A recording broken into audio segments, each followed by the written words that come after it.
నమస్తే. ఈనాడు దినపత్రికలోని ముఖ్యాంశాలు ముందుగా హెడ్లైన్స్ చూసుకున్నట్లయితే, అయోధ్య రాముడి దివ్య రూపం ఇదిగో, సామాజిక మాధ్యమాల్లో వైరల్ అవుతున్న బలరాముడి విగ్రహం, ఎస్సీ వర్గీకరణకు కమిటీ, కేంద్ర కేబినెట్ కార్యదర్శి రాజీవ్ బాగా ఆధ్వర్యంలో ఏర్పాట్లు, సభ్యులుగా 5 శాఖల కార్యదర్శులు 23న తొలి భేటీ, మూసీ పునర్జీవనానికి థేమ్స్ ప్రణాళిక, నది పాలక మండలి అధికారులతో సీఎం రేవంత్ భేటీ, కృష్ణా బోర్డు సమ్మతి ఉంటేనే డ్యాంలపైకి అనుమతి, నెల రోజుల్లో శ్రీశైలం సాగర్ 15 అవుట్లెట్లను అప్పగించాలి. అవుట్లెట్లను అప్పగిస్తామని హామీ ఇవ్వలేదు మంత్రి ఉత్తమ్. చిన్నప్పుడు నాకు ఇలాంటి ఇల్లు ఉంటే బాగున్ను. పీఎం ఆవాస్ యోజన కార్యక్రమంలో ప్రధాని మోడీ భావోద్వేగం. 21వ తేదీన లొంగిపోవాల్సిందే, ఆ గడువును పొడిగించాం.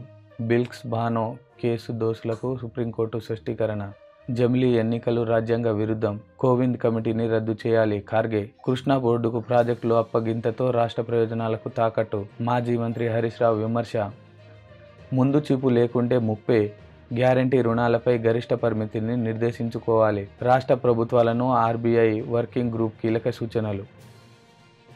అయోధ్య రాముడి దివ్య రూపం ఇదిగో, సామాజిక మాధ్యమాల్లో వైరల్ అవుతున్న బలరాముడి విగ్రహం, కళ్లకు ఆచ్ఛాదనతో రామ్లల్లా విగ్రహం శుక్రవారం రాత్రి విద్యుత్ దీపాల వెలుగుల్లో అయోధ్య భవ్య రామ మందిరం. లండన్ లోని థేమ్స్ నది సుందరీకరణ గురించి సీఎం రేవంత్ కు వివరిస్తున్న port of London authority head Raj కెహెల్లివి. చిత్రంలో పురపాలక ముఖ్య కార్యదర్శి దానకిషోర్, సీఎం ముఖ్య కార్యదర్శి శేషాద్రి. మూసీ పునరుజ్జీవానికి థేమ్స్ ప్రణాళిక, నదీ పాలక మండలి అధికారులతో సీఎం రేవంత్ భేటీ, థేమ్స్ పరివాహక అభివృద్ధిపై ఆరా, మూసీ సుందరీకరణకు సహకరిస్తామని పోర్ట్ ఆఫ్ లండన్ అథారిటీ హామీ, ఎస్సీ వర్గీకరణకు కమిటీ, కేంద్ర కేబినెట్ కార్యదర్శి రాజీవ్ గాబా ఆధ్వర్యంలో ఏర్పాటు, సభ్యులుగా 5 శాఖల కార్యదర్శులు 23న తొలి భేటీ, కృష్ణా బోర్డు సమ్మతి ఉంటేనే డ్యాంలపైకి అనుమతి, నెల రోజుల్లో శ్రీశైలం సాగర్ల 15 అవుట్లెట్లను అప్పగించాలి. జలశక్తి శాఖ నిర్వహించిన సమావేశం మినిట్స్ లో పేర్కొన్న కేంద్రం. అవుట్లెట్లు అప్పగిస్తామని హామీ ఇవ్వలేదు మంత్రి ఉత్తమ్.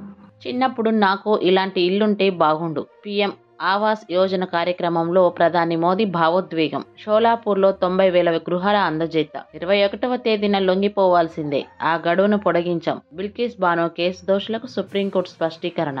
జమిలీ ఎన్నికలు రాజ్యాంగ విరుద్ధం, కోవింద్ కమిటీని రద్దు చేయాలి ఖర్గే. కృష్ణా బోర్డుకు ప్రాజెక్టుల అప్పగింతతో రాష్ట్ర ప్రయోజనాలు తాకట్టు, మాజీ మంత్రి హరీష్ రావు విమర్శ. ముందు చూపు లేకుంటే ముప్పే, గ్యారంటీ రుణాలపై గరిష్ట పరిమితిని నిర్దేశించుకోవాలి. రాష్ట్ర ప్రభుత్వాలకు ఆర్బీఐ వర్కింగ్ గ్రూప్ కీలక సూచనలు.